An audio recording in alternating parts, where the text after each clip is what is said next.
la saga del ambicioso acuerdo comercial entre la Unión Europea, UE y los países del Mercosur, una odisea diplomática que ha serpenteado por los vericuetos de la política y la economía global durante un cuarto de siglo, enfrenta hoy un nuevo y crítico escollo. Apenas unos días después de que su firma marcara un hito aparente, el futuro de este pacto bilateral pende de un hilo, sometido al escrutinio legal y a las profundas divisiones internas que resuenan en el seno de Bruselas. Lo que se vislumbraba como la culminación de un trabajo incansable se ha transformado en un intrincado laberinto judicial y político, cuya resolución podría demorarse indefinidamente, exasperando aún más a los ya impacientes socios latinoamericanos. El 21 de enero de 2026, un giro inesperado sacudió la ruta preestablecida para la ratificación del acuerdo. El Parlamento Europeo, instancia crucial cuya aprobación final es indispensable para la entrada en vigor del tratado, tomó la decisión trascendental de remitir secciones específicas del documento al Tribunal de Justicia de la Unión Europea de Juez.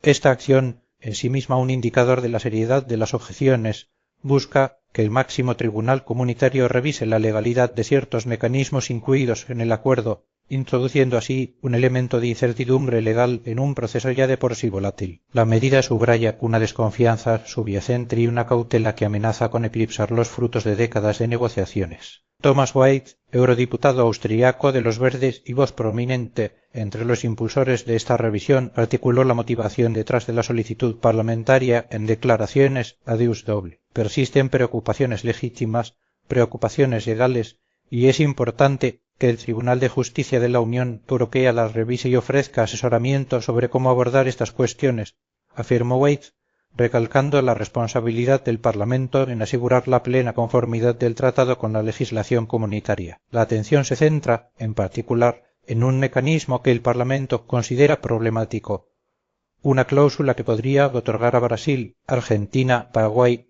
y Uruguay la potestad de impugnar las normativas de la UE si consideran que éstas menoscaban su acceso al vasto mercado europeo. Este punto de fricción, percibido por algunos como una potencial vulneración de la soberanía regulatoria de la Unión, es el epicentro de la controversia legal que ahora paraliza el avance del acuerdo. La consecuencia directa e ineludible de esta remisión al TJUE es una dilación considerable en el calendario previsto. La votación parlamentaria final, originalmente anticipada para el mes de mayo, se ve ahora pospuesta por un período incierto que podría extenderse desde meses hasta, incluso, años. El tiempo que el TJUE requiera para emitir su fallo y dictamen determinará la velocidad con la que el Parlamento podrá retomar el proceso de aprobación. Este retraso, sin embargo, no solo afecta a los tiempos legislativos internos de la UE, sino que también ejerce una presión adicional sobre la credibilidad del bloque como negociador internacional y sobre la paciencia de sus contrapartes en América Latina, que han invertido un capital político y económico considerable en este proyecto.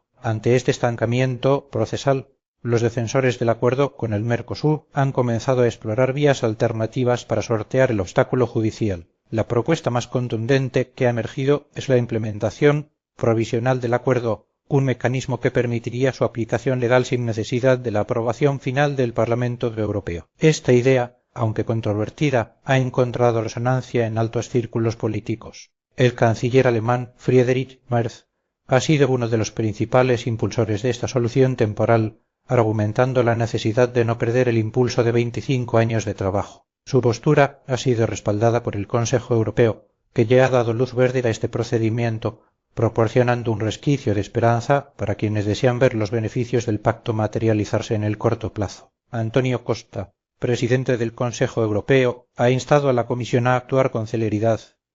Invito a la Comisión a basarse en esta decisión del Consejo y a implementar la aplicación provisional del acuerdo con el Mercosur. Para que esta aplicación provisional dé inicio, se requiere que al menos un Estado miembro de la UE ratifique el acuerdo. En un desarrollo que podría acelerar este proceso, el presidente de Paraguay ha anunciado que su nación se prepara activamente para la ratificación, una señal clara de la voluntad de los socios sudamericanos de avanzar a pesar de las complejidades europeas. Desde la perspectiva empresarial, la aplicación provisional representa un primer paso en la dirección correcta, aunque no la solución definitiva. Clemens Covert, de la influyente Cámara de Comercio e Industria alemana, manifestó a Deus Doble que si bien la medida sería positiva, las empresas alemanas esperan una mayor certidumbre. Si el acuerdo se ratifica en su totalidad lo antes posible, habrá certeza en la planificación, enfatizó Covert. Esta certeza es fundamental para que las reducciones arancelarias y las medidas de liberalización del mercado se mantengan vigentes a largo plazo, permitiendo a las empresas planificar inversiones y estrategias comerciales con una visión de futuro más sólida. La provisionalidad, por su propia naturaleza, introduce un elemento de riesgo y cautela que las grandes corporaciones preferirían evitar. No obstante, la oposición al tratado en la UE es multifacética y persistente, trascendiendo las preocupaciones legales del Parlamento. En el seno del Consejo Europeo, naciones como Francia, Polonia, Austria, Irlanda y Hungría votaron explícitamente en contra del acuerdo, mientras que Bélgica optó por la abstención, reflejando una división geográfica y política significativa. En varios de estos países, la resistencia al Mercosur ha sido azuzada por partidos de extrema derecha y extrema izquierda que han capitalizado el descontento de sectores específicos de la sociedad. Uno de los grupos más vocales en su oposición son los grandes agricultores europeos.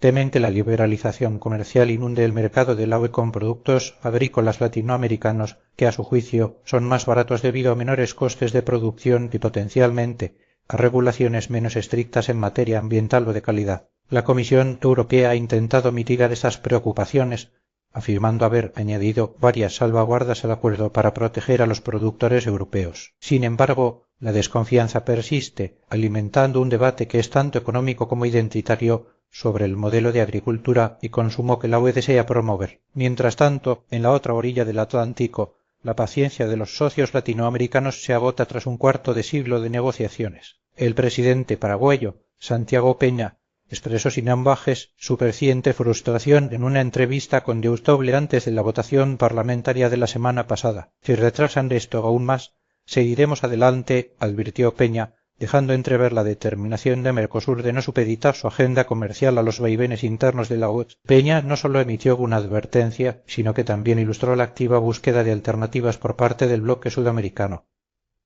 Firmamos un acuerdo de libre comercio con Singapur el año pasado. Ahora estamos en negociaciones con los Emiratos Árabes Unidos. También avanzamos con Canadá, Japón y Corea. Tenemos planes de iniciar negociaciones con Vietnam e Indonesia, lo que significa que los países del Mercosur están más que dispuestos a integrarse al mundo entero. Este mensaje es una clara señal de que el tren del Mercosur no esperará indefinidamente en la estación europea. La impaciencia de los líderes sudamericanos no es un fenómeno reciente. En diciembre de 2025, cuando el Consejo Europeo pospuso una decisión crucial sobre el acuerdo, el presidente brasileño Luiz Inácio Lula da Silva había lanzado un ultimátum velado. O la UE tomaba una decisión en ese momento o tendría que esperar hasta que él dejara el cargo, una señal inequívoca de la seriedad con la que Brasil, la economía más grande del bloque, percibe la situación. Estas declaraciones subrayan la creciente frustración y la percepción de que la UE está perdiendo una ventana de oportunidad vital. Para algunos críticos,